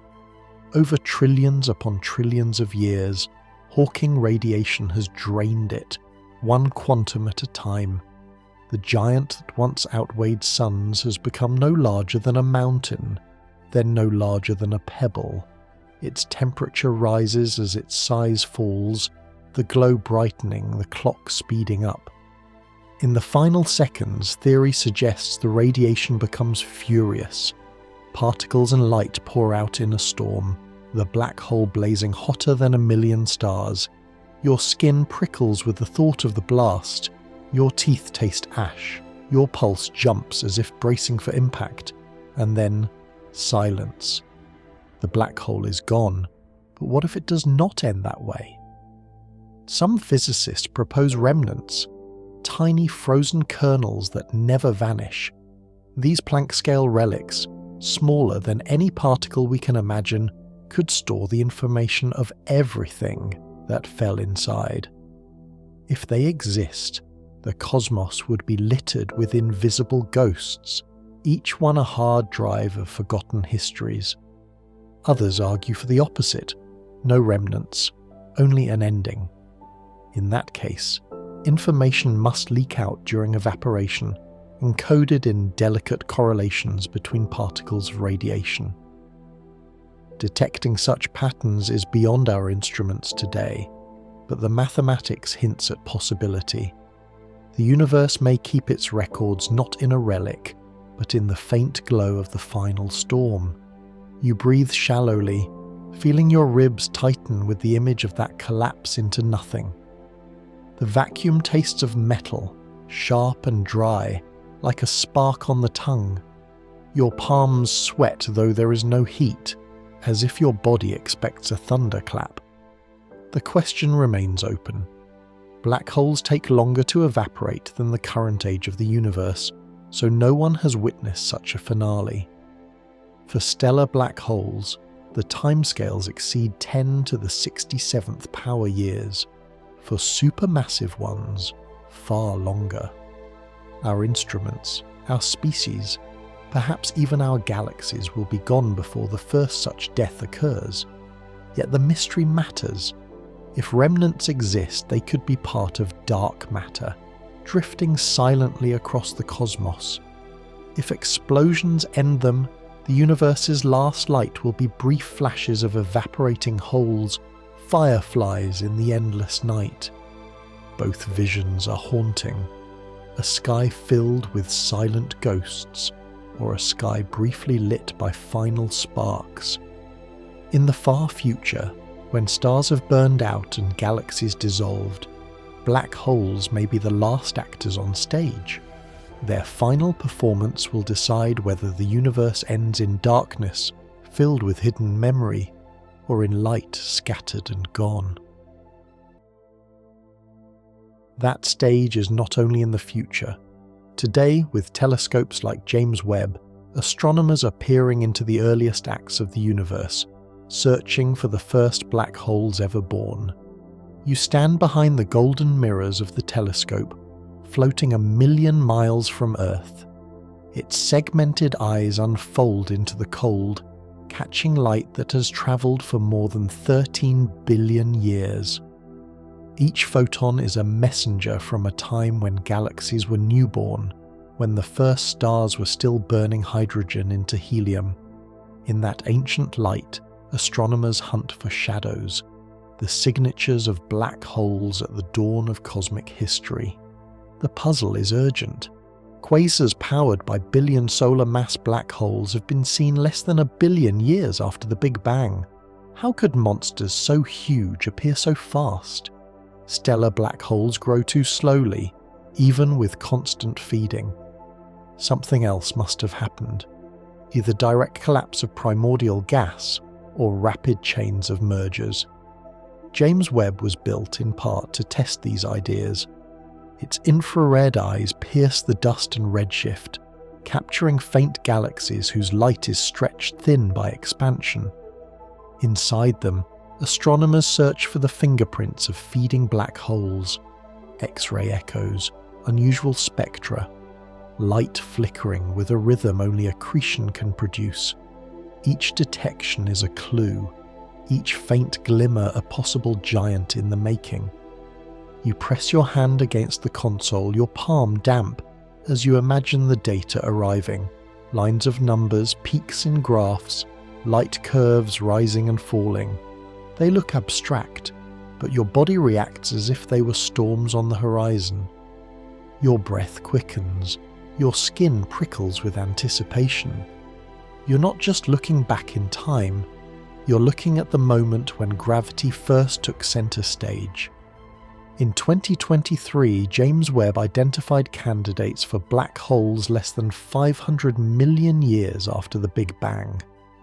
The light that reached its mirrors had travelled almost the entire age of the universe. For the first time, astronomers could point not only to theory, but to possible evidence of giants born at the dawn. These discoveries do not yet close the debate, but they sharpen it. The early universe was capable of making monsters faster than expected. You feel a dryness in your mouth, as though time itself has sucked the moisture away. The weight of billions of years presses on your chest. The idea that black holes lit quasars when the cosmos was still an infant leaves you dizzy, as though your balance were gone. What James Webb shows is that astronomy is not only about distant stars but about beginnings. Each spectrum is a thread, each faint photon a record. Together they weave a picture of how black holes grew from nothing into rulers of galaxies. The telescope is not only a machine, it is a time traveller, carrying human eyes to the first nights. And in those nights, hidden in the glow of newborn galaxies, the first black holes waited, their gravity already shaping the universe we see today. From the first giants of the cosmos, we return to the present, where black holes announce themselves through collisions so violent they shake the fabric of space-time itself. You're standing in a control room staring at the thin green line on a monitor. It looks calm, a flat signal scrolling across the screen. Then, without warning, a tremor runs through it. A rising wave, climbing in pitch and frequency. To the untrained eye, it is noise. To physicists, it is a voice. Two black holes colliding more than 1 billion light-years away. This was first heard in 2015, when the LIGO detectors in the United States caught gravitational waves for the very first time. Two black holes, each about 30 times the mass of the Sun, spiraled together, merging in a fraction of a second. The signal lasted less than half a heartbeat, but it confirmed a century-old prediction of Einstein's relativity. Space-time, once thought to be silent, could ring. Since then, the catalogue has grown. Virgo in Italy and Kagra in Japan joined the network, and dozens of new events poured in. Some collisions involved black holes of stellar mass, others pushed the boundary into the intermediate range. In 2020, a merger produced a black hole about 150 times the mass of the Sun, evidence of a rare intermediate monster born in a single instant. You feel the hum in your bones as though the wave has passed through you directly. Your chest vibrates. Your teeth ache faintly. Your breath grows shallow. The sound translated into human hearing is eerie, a chirp, high-pitched and short, ending in sudden silence. It is not just data, it is contact. Some collisions are record-breaking in scale. In 2023, detectors registered signals from a merger, creating a black hole over 200 solar masses, the most massive yet confirmed. The energy released in gravitational waves was greater than the light from every star in the observable universe during that instant. Yet all of it arrived as a faint ripple, stretching and squeezing space by less than the width of a proton. Astronomers use these waves not only to detect black holes, but to test physics itself. The area theorem, Hawking's prediction that the horizon's total area can never decrease, has been supported by these observations. Each merger ends with a larger horizon than before, confirming that even chaos follows rules. You press your palms together, sweat dampening your skin, while the room around you is silent except for the faint tone of the signal. It is as if the cosmos is playing instruments too vast for us to see, leaving only vibrations for us to catch. The detectors will continue to improve, and future observatories in space like LISA will tune to lower frequencies. They will hear supermassive black holes colliding, events that dwarf even today's records. For now, every detection reminds us that the universe is restless, and that its monsters do not sleep. Restlessness points to a deeper mystery. Most of the universe is invisible. Dark matter outweighs stars 5 to 1, and some physicists wonder if primordial black holes are its hidden body. You stand beneath the arch of the Milky Way, stars scattered like grains of salt across the sky. Their light is familiar, but astronomers know it is not enough. Galaxies spin too fast, clusters hold together too tightly. Something unseen must bind them, a hidden gravity woven into the cosmos. This is dark matter, an invisible scaffold that outweighs everything we see. For decades, researchers have searched for exotic particles that might explain it, candidates like WIMPs and axions. None have been found. Against this backdrop, an older idea has returned. Perhaps dark matter is not particles at all, but black holes born in the first seconds after the Big Bang.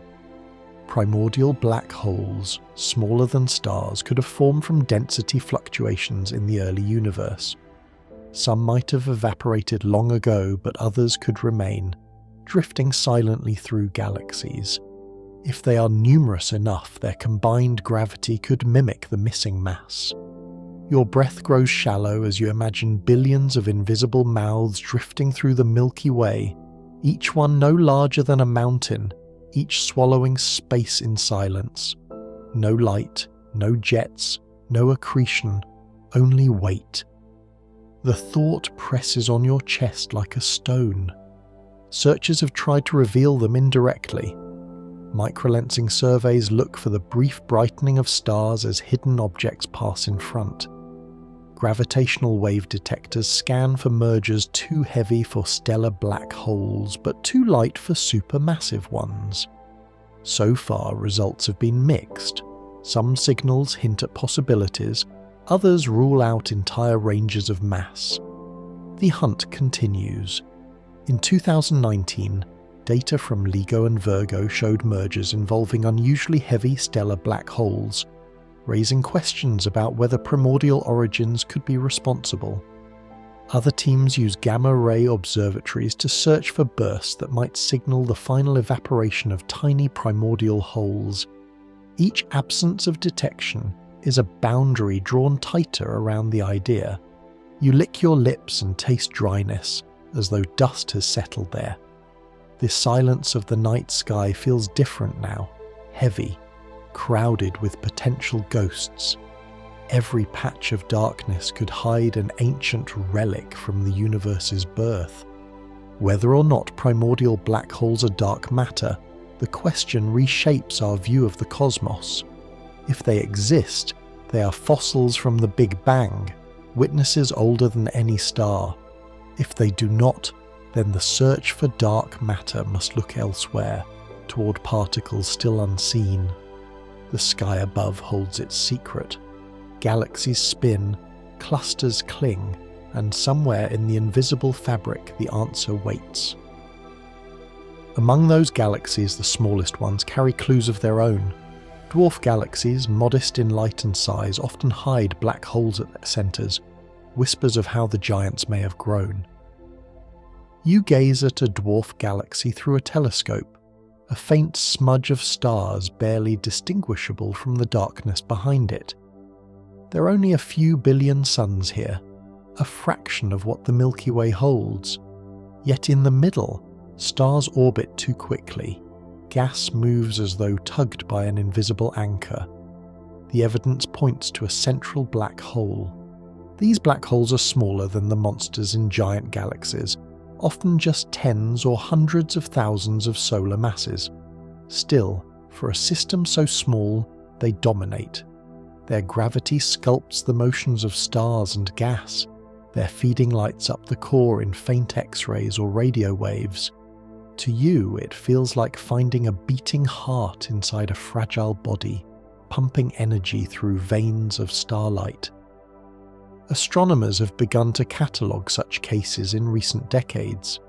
In 2011, the galaxy Hennes 2-10, only 30 million light-years away, revealed signs of a central black hole driving a jet. For a dwarf system, the discovery was startling. Even the smallest galaxies could host active cores. Other surveys have uncovered hundreds of candidates, suggesting that black holes are nearly universal companions of galaxies, large and small. You lean closer to the image, your breath shallow, palms damp. The idea settles heavy in your chest. If dwarfs carry black holes, then today's giants may have been built from their mergers.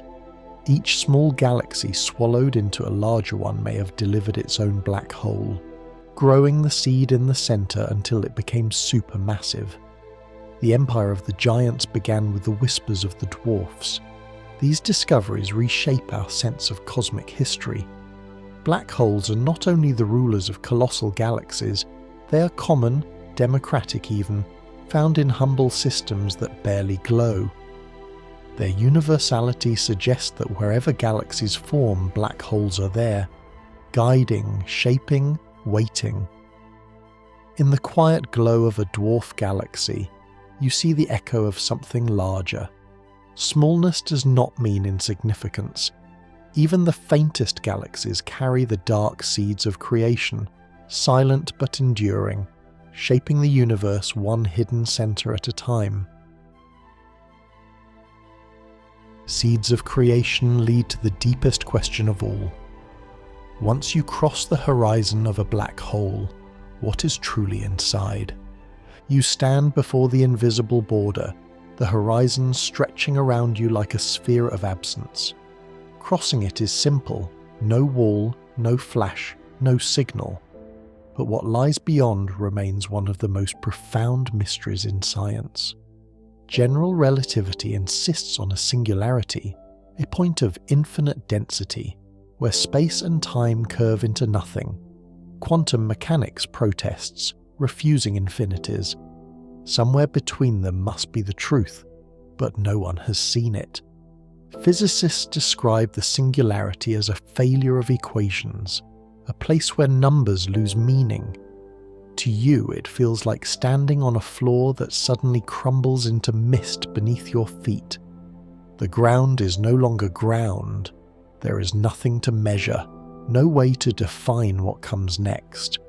Infalling matter should continue forever inward, crushed into smaller and smaller volumes, until it reaches a scale where known physics no longer applies. Some suggest the core might be replaced by a quantum bounce, matter compressed and then rebounding into something else. Others imagine exotic states, space-time foam, strings vibrating at Planck length, or a cloud of quantum information that resists collapse.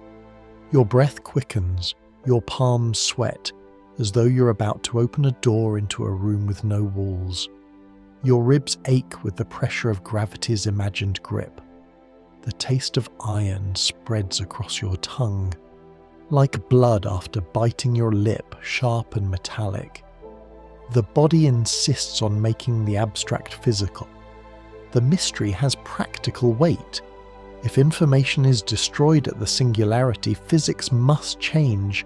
If it is preserved, it must be stored or transformed in ways we do not yet understand. The paradox of memory and erasure continues here, deeper than the horizon. Some physicists speculate that the singularity might not be a point at all, but a region, a core where density stabilizes at a maximum allowed by quantum laws. Others wonder whether the inside is not a place at all, but a process, a transformation that feeds into new universes. In such visions, every black hole could be a doorway, its interior expanding elsewhere as a separate cosmos.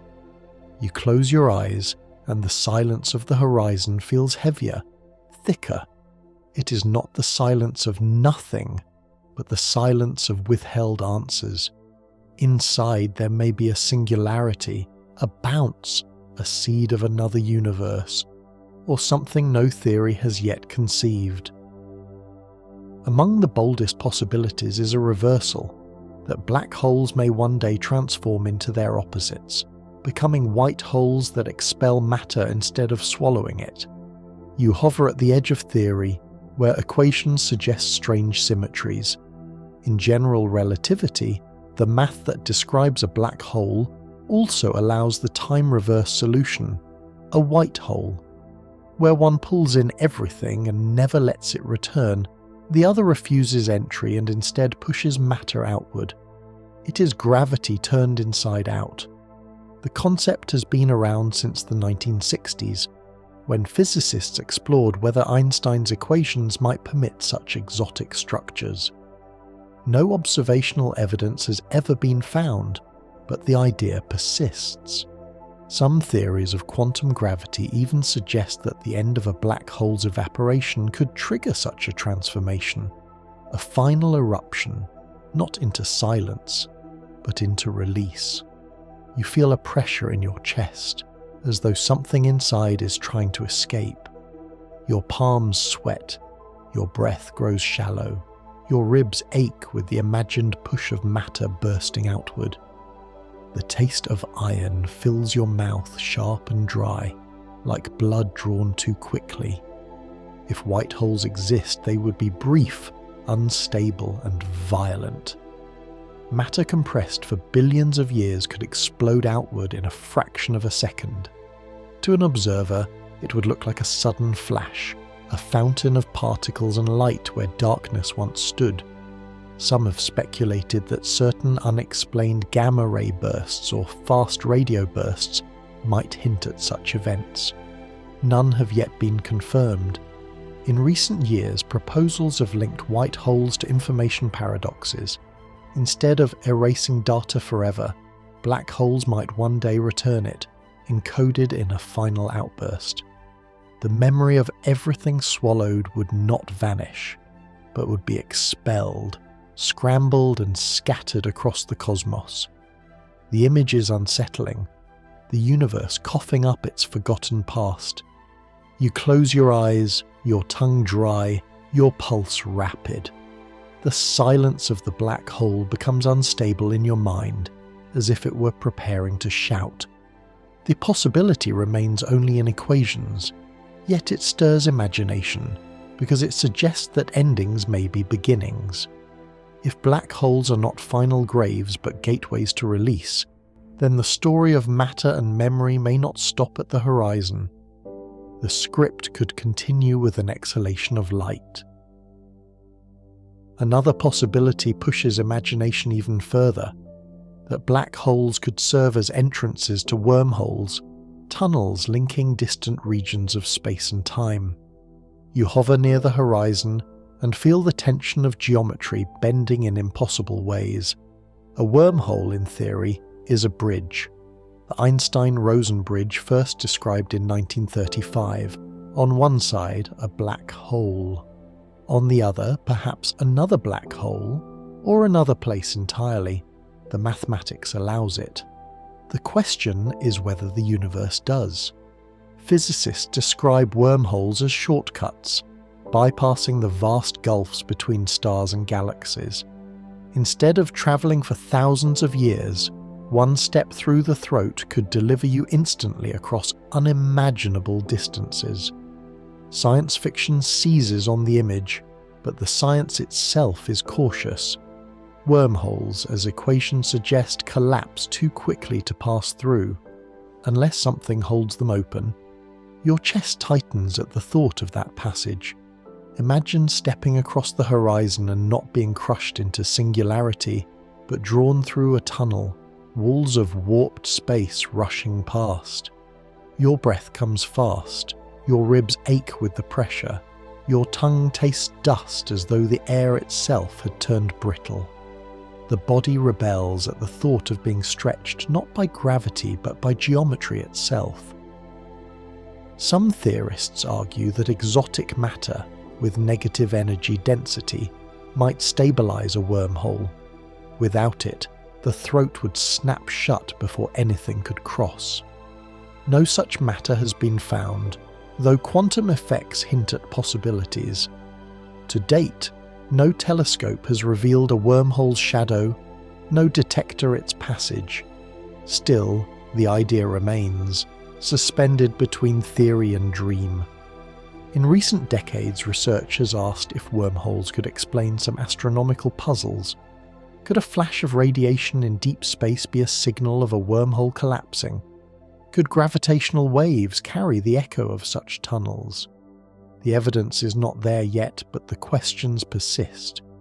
You press your palms together, sweat slick on your skin, as though bracing against a door that does not exist.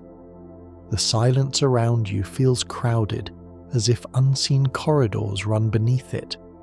Whether wormholes exist or not, the idea transforms the horizon. It is no longer only an end, but a potential crossing. Even if we never walk those bridges, their mathematics suggest the universe may be stitched together in ways stranger than distance allows. If space is stitched together by hidden threads, time itself is a larger loom. At its far end waits a future ruled by black holes, the final custodians of a dying universe. You stand in that imagined era, trillions of years from now. The stars are gone, galaxies faded, the night sky empty of light. What remains are black holes, drifting through silence, their horizons still intact. They are the last engines, the last structures that gravity protects. For a while, these dark giants rule alone. Stellar black holes formed from collapsed stars will evaporate first, their lives measured in 10 to the 67th power years.